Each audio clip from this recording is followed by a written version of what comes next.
Uma boa noite a todos. Que a paz do Mestre Jesus possa nos amparar hoje sempre.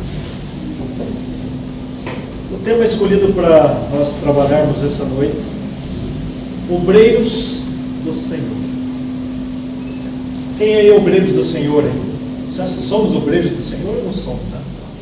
Vamos tentar entender um pouquinho e ver essas questões perante o que Kardec nos traz desta obra, o Evangelho segundo o Espiritismo, no seu capítulo 20, intitulado esse capítulo, O Trabalhadores da Última Hora.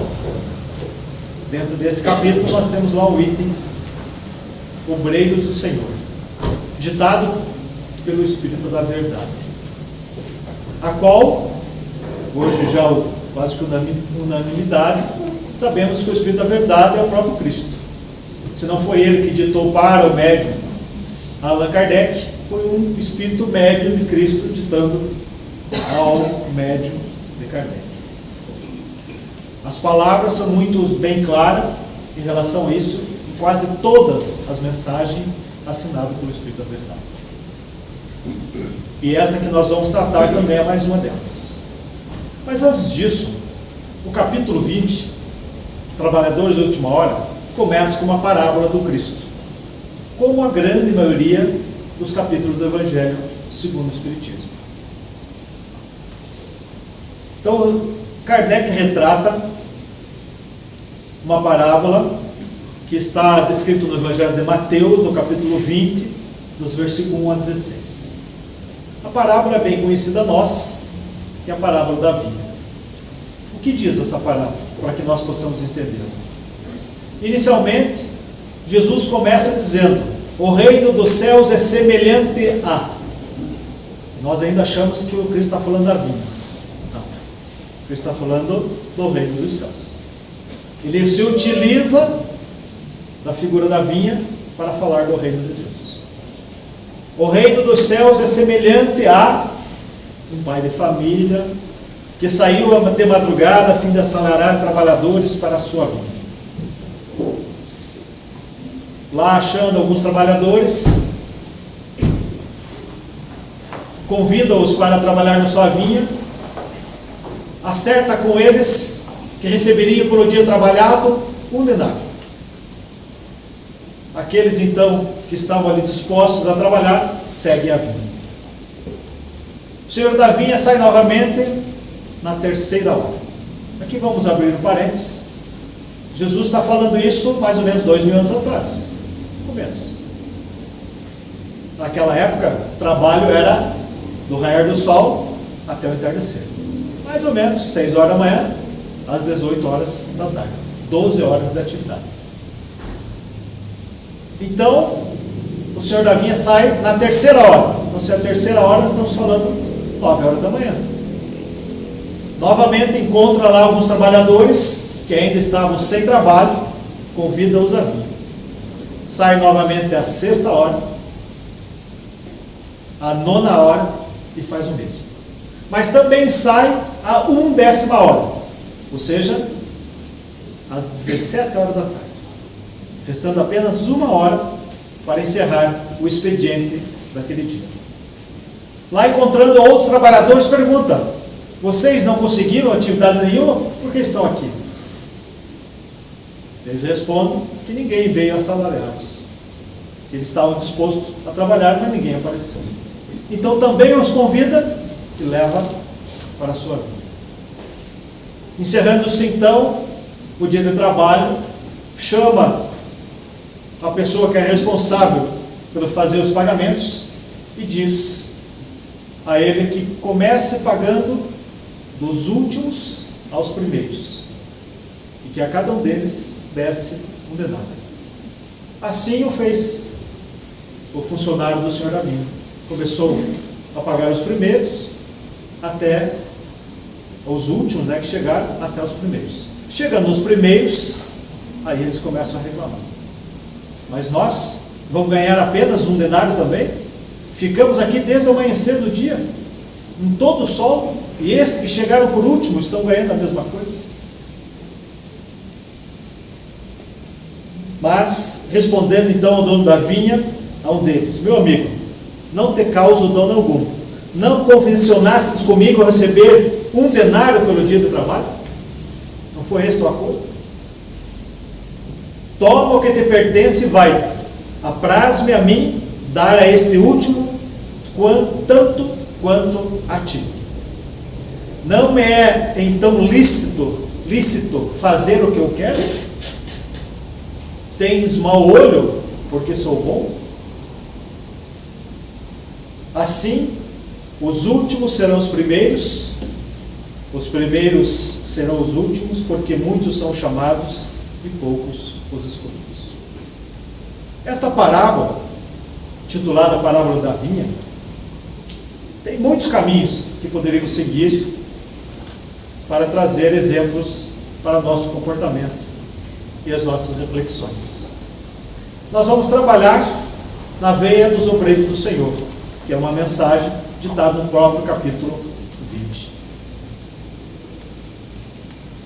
Podemos entender, em relação à vinha, que essa parábola, que ela representa estas horas de chamamento, poderia representar os tempos de evolução nosso. Cada um de nós já tivemos inúmeras encarnações, e provavelmente estamos sendo chamados para a vinha neste momento, para que possamos trabalhar na vinha do Senhor. Não podemos esquecer como é que começa a parábola, como é que Jesus começa a narrativa. O reino dos céus é semelhante a, então, sendo convocados para o trabalho no reino dos céus.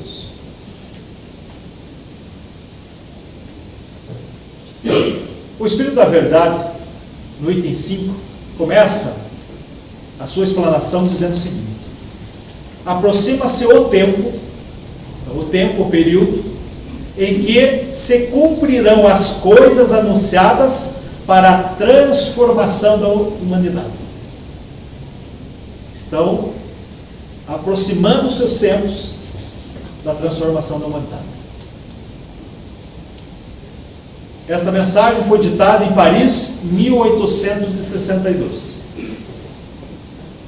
Nós hoje estamos em 2018. Já temos informações que os tempos são esses.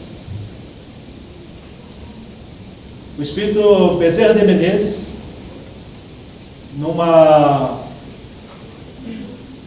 encontro da Federação Espírita Brasileira, esta mensagem está publicada na revista Reformador, não lembro mais de que ano, mas se eu não me engano em dezembro de 2012, não tenho certeza, a qual o Espírito Bezerra de Menezes nos diz que já se iniciou a transformação da humanidade.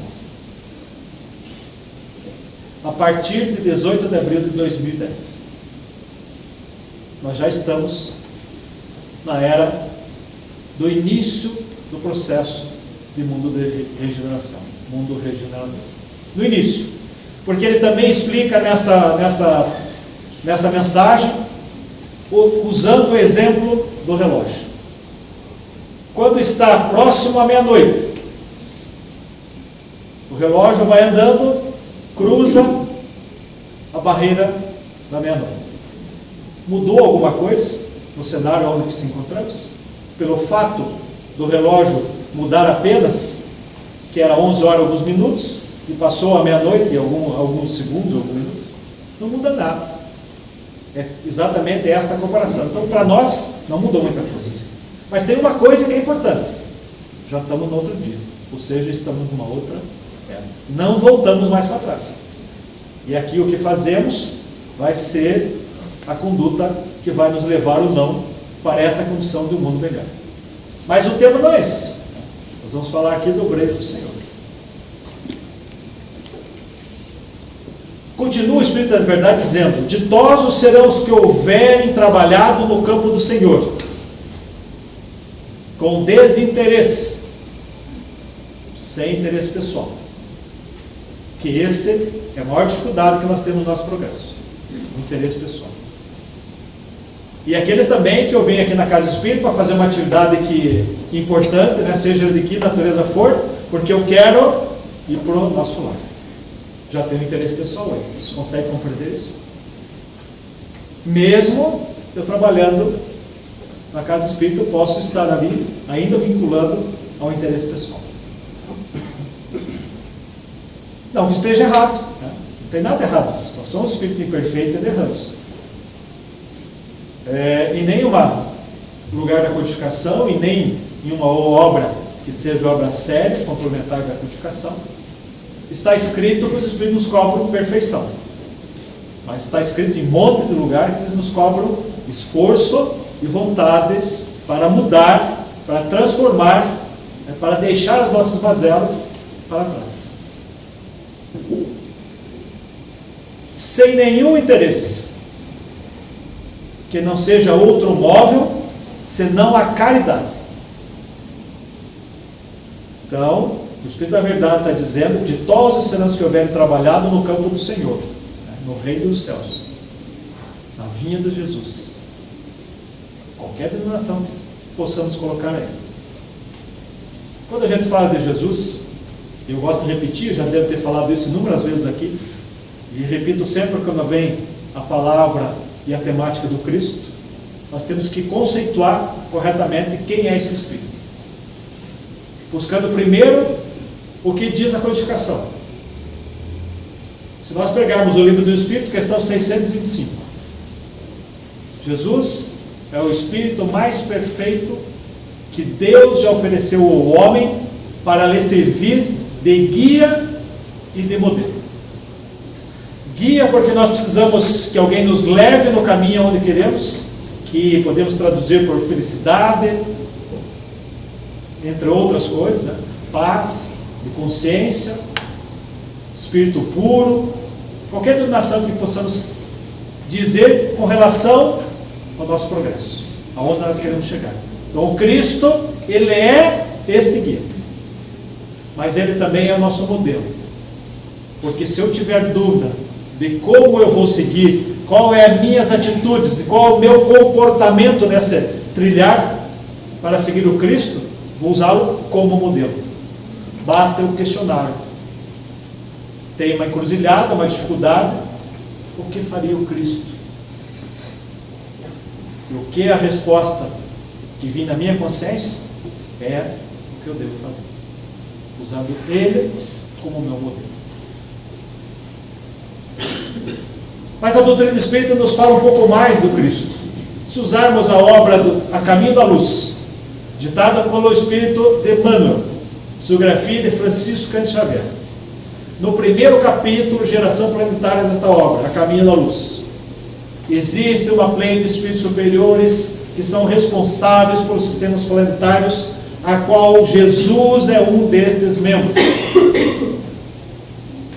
Uma comunidade de espíritos eleitos, puros, eleitos pelo Pai.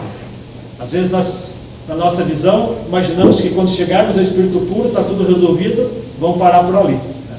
Mas a gente, se for estudar mais a fundo, vão ver que não vão parar, vão continuar. E se tivermos dúvida, tem inúmeras matérias sobre esse assunto na revista Espírita. Haroldo Dutra Dias trata em algumas palestras essa temática também, que a gente possa entender isso de uma forma mais ampla. Mas Jesus já era um espírito puro, eleito pelo Pai. Desde quando? Não sabemos. Mas sabemos que há 4 bilhões e meio de anos ele recebeu a massa incandescente que deu origem ao nosso planeta. O espírito mais puro que Deus ofereceu ao homem para nos servir de modelo. Há 4 bilhões e meio de anos ele já era um espírito puro, eleito pelo Pai, que participava do papel de espíritos que são responsáveis dos sistemas planetários. Portanto, nosso governador do nosso planeta está aqui desde o princípio da criação deste mundo. Este espírito erra em alguma coisa? Encarna entre nós 4 bilhões de anos e meio depois do início da criação do planeta, e vem aqui e fala alguma coisa que não é para nós, que é para algum outro, né?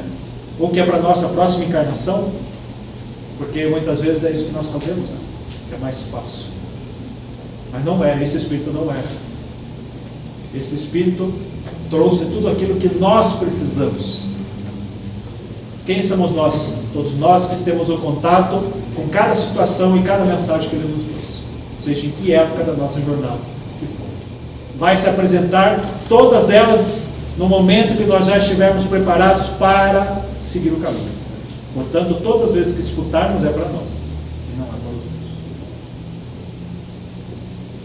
Mas o Espírito da Verdade então nos diz, com desinteresse e sem outro modo senão a caridade.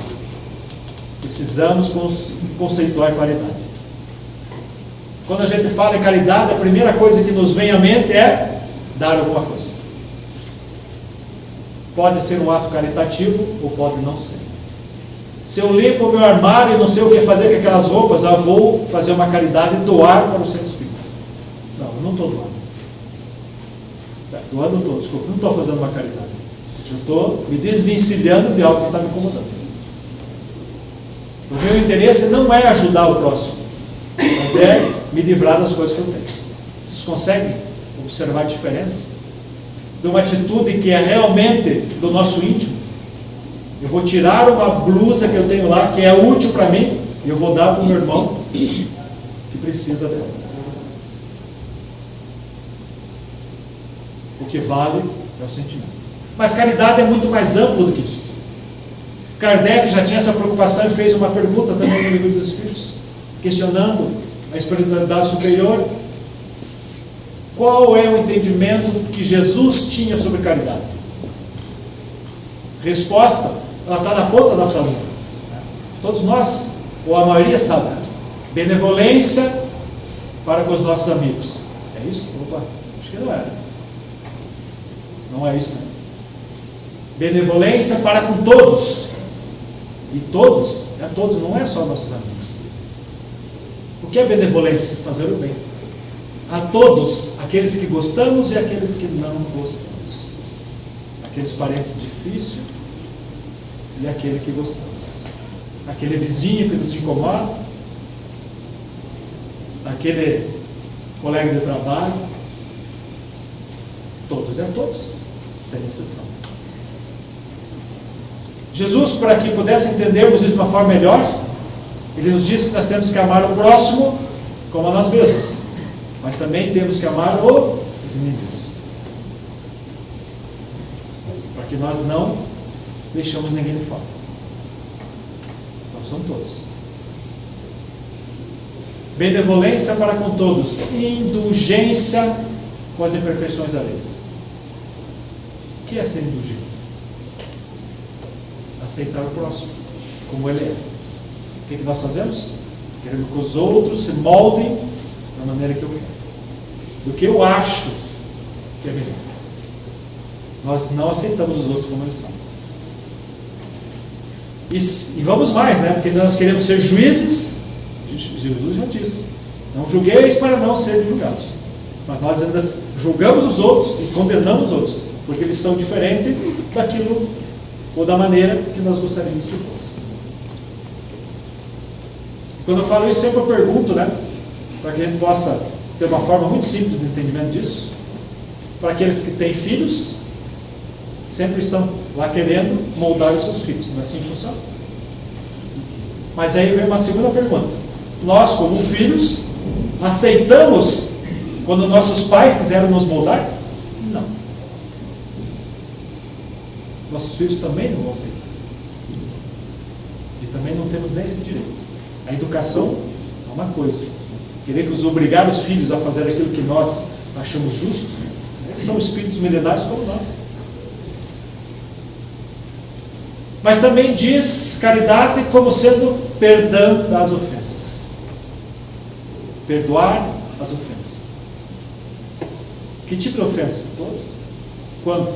Sempre. Jesus, quando Pedro teve esse questionamento, perguntou: Jesus, quantas vezes devo perdoar aquele que me ofende? Jesus então responde: 70 vezes 7.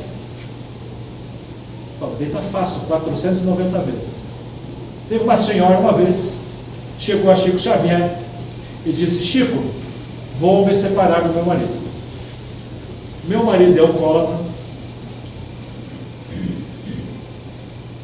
briga muito comigo, mas eu já perdoei ele 490 vezes. Já cumpri com minhas obrigações, agora eu vou me separar.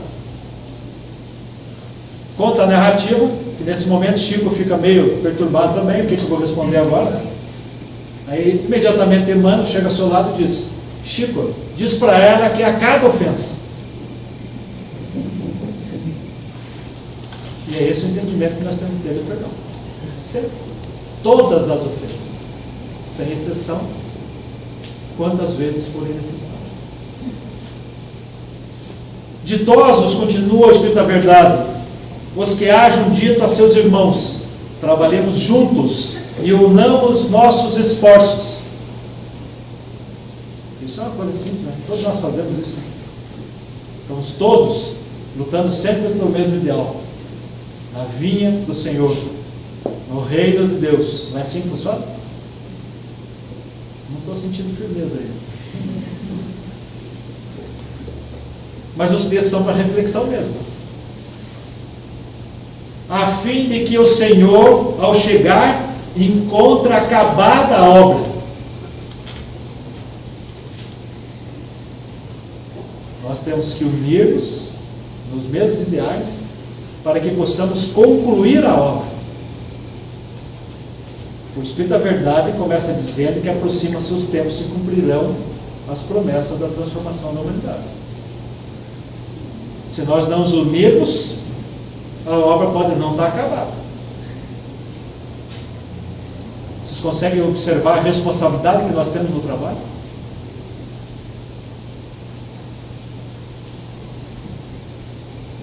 Porquanto o Senhor lhes dirá: vinde a mim, vós que sois bons servidores, vós que soubestes impor silêncio aos vossos ciúmes, às vossas discórdias, a fim de que daí não viesse dano nenhum à obra. Então as nossas dificuldades, as nossas mazelas, criam dano para a obra. Os nossos ciúmes, as nossas discórdias, a nossa desunião. Quando nós começamos a observar isso, a termos de humanidade, nós começamos a pensar que parece que tudo está perdido. Parece que não tem solução. É claro que estes pensamentos são muitas vezes movidos pela nossa própria consciência, nos dizendo que talvez não estamos fazendo tudo aquilo que poderíamos estar fazendo. Recorrendo a uma mensagem do Pão Nosso, do livro Pão Nosso, ditado pelo Espírito Emmanuel, também psicografia de Chico Xavier, no seu capítulo 29, Emmanuel nos diz que o planeta não é um barco desgovernado. As coletividades humanas costumam cair em desordem, mas as leis que presidem os destinos da casa terrestre se expressam com absoluta harmonia. Nós conseguimos entender isso, que não há nada de errado? Quando nós enxergamos alguma coisa de errado, nada mais é do que a minha visão míope. São os meus preconceitos, a minha visão ainda equivocada, a minha não aceitação do trabalho na vinha que me leva a imaginar que tudo está perdido, ou que as coisas estão piores. Muitas vezes nós também pensamos dessa forma, que hoje parece que está pior do que ontem, mas quando a gente vai buscar os dados, as informações, nós vamos observar que isso não é real. Nunca tivemos tantas pessoas se dedicando ao bem do próximo como temos hoje. Tem muita coisa a fazer, o trabalho ainda é grande, com certeza. Mas nós não estamos pior do que estávamos anteriormente. Se olharmos para nós individualmente, olhemos há 5 anos atrás, qual era o meu comportamento? Se olhar há 10 anos atrás, quais eram os meus comportamentos? Nós vamos verificar que nós melhoramos. Nós também mudamos o nosso comportamento. Coisas que fazíamos lá no passado, já não fazemos mais. Individualmente, também tivemos progresso. Talvez não aquele que deveríamos ou gostaríamos, mas fizemos. Emmanuel também nos faz refletir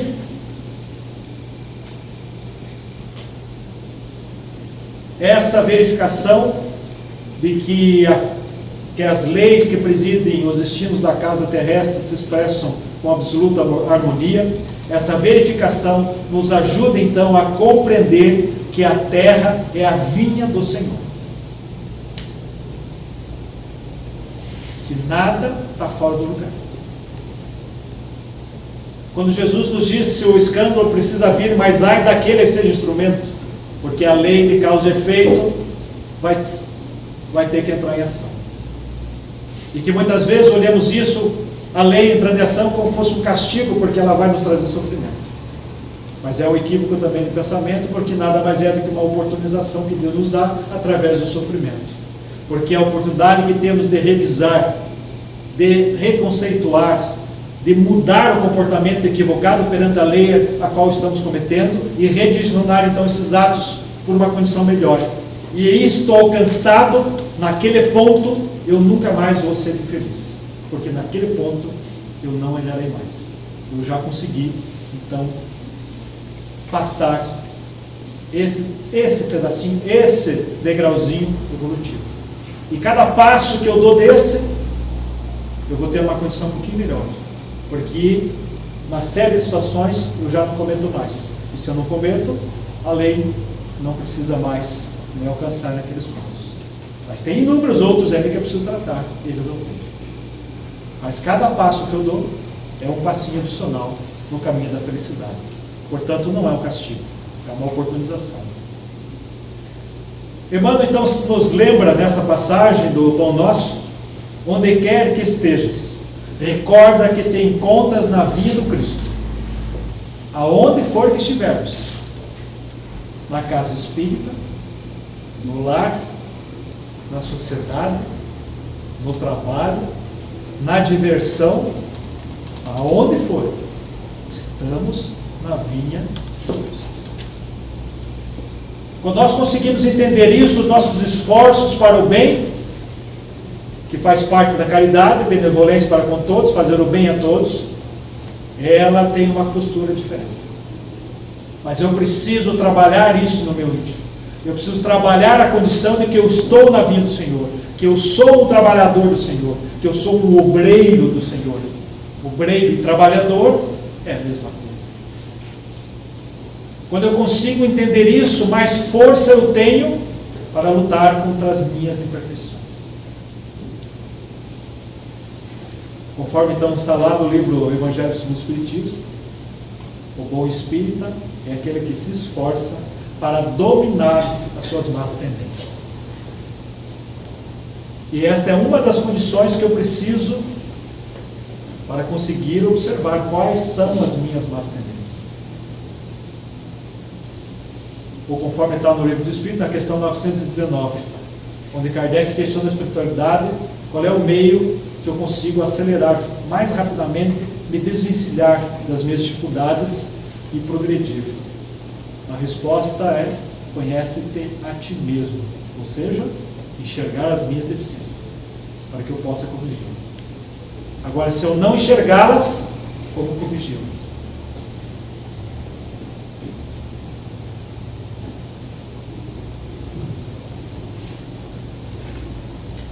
Com relação a se nós somos ou não somos trabalhadores da última hora, o Espírito Constantino, numa outra item deste mesmo capítulo 20, nos faz a seguinte reflexão: bons espíritas, então ele está falando para nós, meus bem-amados, sois todos trabalhadores da última hora. Ele está dizendo para nós, ele trata dos bons espíritas, todos trabalhadores da última hora. Bem orgulhoso, dizendo, seria aquele que dissesse: comecei a trabalhar ao alvorecer do dia e só terminarei ao anoitecer. Todos viestes quando fossem chamados, um pouco mais cedo, um pouco mais tarde, para a encarnação cujos grilhões arrastassem. Mas há quantos séculos e séculos o Senhor nos chama para a sua vinha, sem que nela quiséssemos entrar.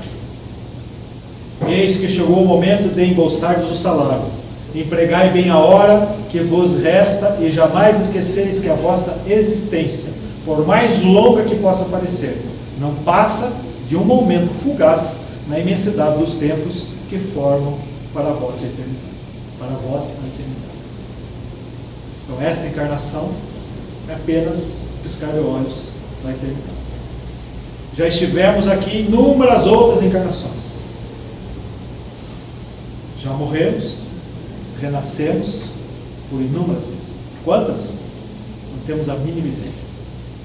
Não é nos colocado saber dessas questões. Mas vamos ter ainda inúmeras outras.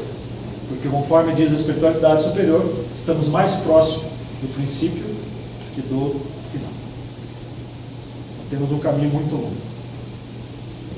Mas somos espíritos da última hora. Temos a chance de receber o mesmo pagamento daqueles que já estão aqui desde o princípio dos tempos, trabalhando na seara e na vinha do Senhor. O Espírito Erasto, neste mesmo capítulo, traz algumas reflexões. Esta mensagem intitulada Missão dos Espíritas. Não é para nós mesmos, não é para os outros. Missão dos Espíritas.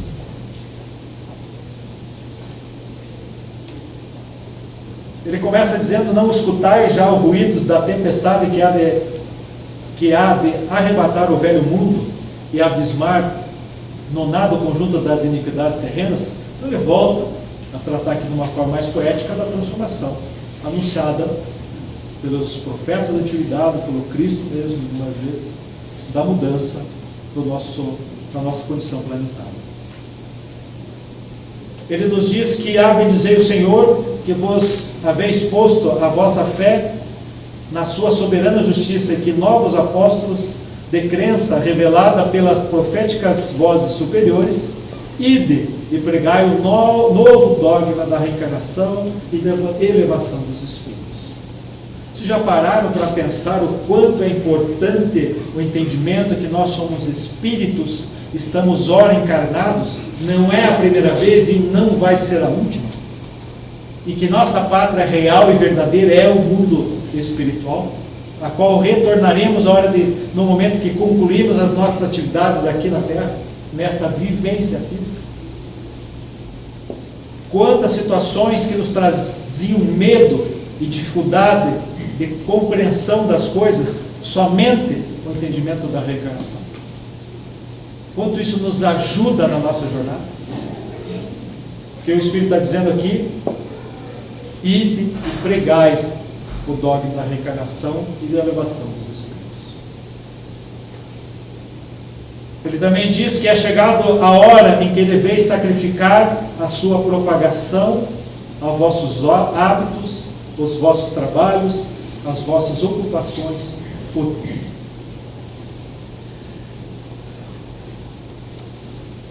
Também diz: lançai em cruzada contra a injustiça e iniquidade. Ide e proscrevei este culto do bezerro de ouro que cada dia mais se alastra. O que ele está falando? As questões materiais. Não só do dinheiro, mas todas as condições que nos fazem afixarmos na vida material. E quando nós pensamos em materialismo, nós só imaginamos as questões financeiras. Esquecemos o apego nas coisas, nas pessoas, que não são necessariamente ordem financeira, mas que também são apegos materialistas. O Espírito Erasto ainda nos chama a atenção que devemos ou ele fala: marcha, pois avante falanges impotentes pela tua fé, diante de ti os grandes batalhões dos incrédulos se dissiparão, como a bruma de amanhã aos primeiros raios do sol nascente. Nós temos então a responsabilidade de levar essas informações avante. Que grandes batalhões de incrédulos se dissiparão com os nossos trabalhos. Parti então cheios de coragem para renovardes esta montanha de iniquidades. No final desta mensagem, ele faz uma pergunta e dá uma resposta. Nós podemos enxergar essa pergunta com duas formas. Uma, olhando para fora de nós, mas a outra, olhando para dentro de nós. Se entre os chamados para o Espiritismo, muitos se transviarão, quais os sinais pelos quais reconheceremos os que se acham no bom caminho? Então podemos olhar isso para fora, mas também olhar para dentro. Se nós também não estamos se desviando do bom caminho. Resposta: reconhecê-los-eis pelos princípios da verdadeira caridade, que eles ensinarão e praticarão. Reconhecê-los-eis pelo número de aflitos a que levem consolo. Reconhecê-los-eis pelo seu amor ao próximo, pela sua abnegação, pelo seu desinteresse pessoal. Reconhecê-los-eis, finalmente, pelo triunfo dos seus princípios.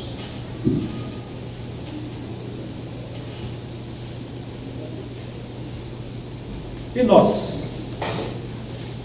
Como podemos ver nós nesse trabalho? Somos obreiros, somos trabalhadores da vinha do Senhor ou não somos? Estamos nos esforçando para isso? Ou vamos deixar isso para outra encarnação? Nós somos espíritas, já sabemos que tem reencarnação mesmo, né? Vamos deixar para a próxima. Podemos fazer isso? Até podemos, né? Mas quais as consequências não sabemos. Primeiro, na nossa infantilidade de raciocínio, nós imaginamos: eu desencarno, fico um tempinho lá do outro lado, já encarno e continua a jornada. Muitas vezes podemos pensar dessa forma. A espiritualidade superior nos diz que nós somos mais ou menos 5 para cada um encarnado, tem 5 desencarnados.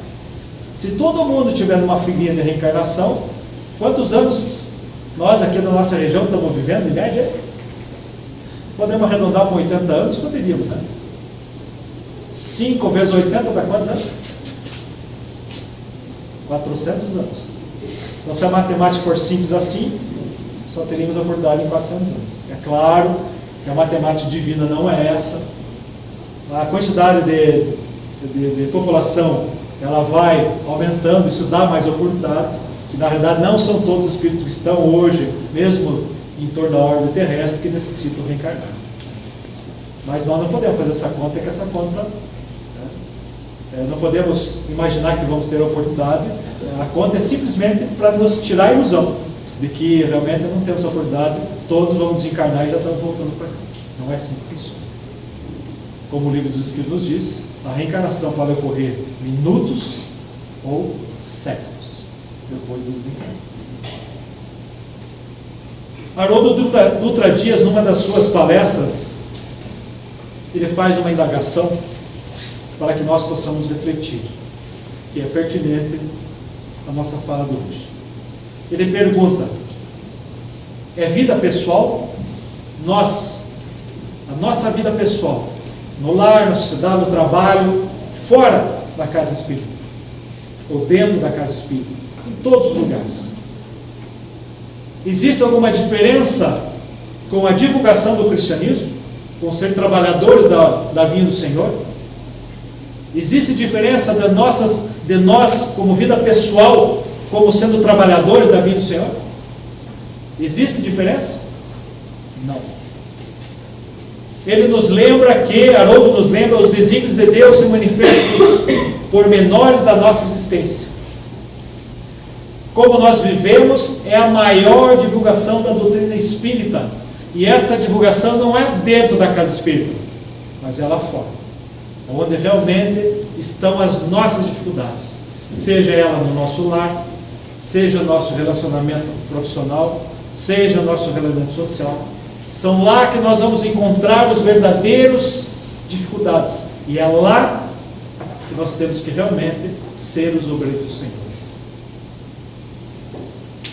Porque nós, na nossa visão, imaginamos que para ser um trabalhador do Cristo eu tenho que vir aqui e fazer uma palestra. Pode até ser, mas pode não ser. Porque ainda tudo vai depender do que eu faço, não do que eu falo. quando a gente começa a compreender essas coisas, que a cada um vai ser dado conforme as suas obras, e isto é pura expressão da verdade, nós temos mais força para lutar então com as nossas imperfeições. Realmente buscar essa condição de ser obreiros do Senhor, ser o trabalhador da vinha, sem nos preocupar com as situações que nos ocorrem. Entendendo sempre que nesta nave que nós estamos agora, neste barco, conforme se expressa Emmanuel, Jesus está no leme. As leis que estão sobre esta obra se expressam da mais firme e forte vontade divina. Nada daqui acontece sem a vontade de Deus. Se nós não conseguimos entender isso, é a nossa visão que está equivocada. Conforme Jesus diz, nenhuma folha de uma árvore cai sem a vontade de Deus. Nenhum fio de cabelo cai sem a vontade do Pai. Então precisamos entender que tudo faz parte da natureza para a nossa evolução. Deus é soberanamente justo e bom. Tudo o que nos ocorre é para nos direcionar ao progresso, para fazer que possamos ser espíritos melhores. E se observarmos isso, o que aconteceu em 2000 anos, o quanto a humanidade já modificou-se. Muitas vezes olhamos e imaginamos, mas hoje, se Cristo é o governador do planeta, podemos pensar, mas só somos 1/3 da humanidade como cristão. Mas isso é mais ou menos dentro daquela situação que se usa muito nos treinamentos profissionais, né? Do copo meio cheio ou meio vazio. Nós sempre olhamos o copo meio vazio e não dizemos que o copo está meio cheio. E da mesma forma, nós podemos olhar isso para as questões progressivas da humanidade. Nós já somos 1/3 de cristão, porque há 2000 anos atrás era Jesus com 12, depois Jesus com 500, e assim foi crescendo. Da mesma forma, a doutrina espírita. No começo era Kardec e alguns médicos. Com a publicação do Livro dos Espíritos, potencializou para alguns milhares. Hoje, já somos alguns milhões. É insignificante para a humanidade, sim. Mas qual a visão? Sempre olhar para o fato positivo da questão. Precisamos então lembrar que somos os trabalhadores da vinha do Senhor, somos obreiros do Senhor, em todos os momentos. As nossas atitudes, nossos atos, da mais simples atividade doméstica, a maior responsabilidade que possamos ter, todas elas devemos obrar conforme trabalhadores do Cristo. Independente do local, da situação, e observando o que o próprio Espírito da Verdade diz, sem interesse pessoal, que não seja outro modo senão a caridade. Que a paz do Cristo nos envolva e permaneça conosco. Agradeço a atenção, a casa pela oportunidade, e que possamos ter cada vez mais o empenho e a força e o amparo da espiritualidade para continuar essa luta em busca do Espírito melhor. Obrigado.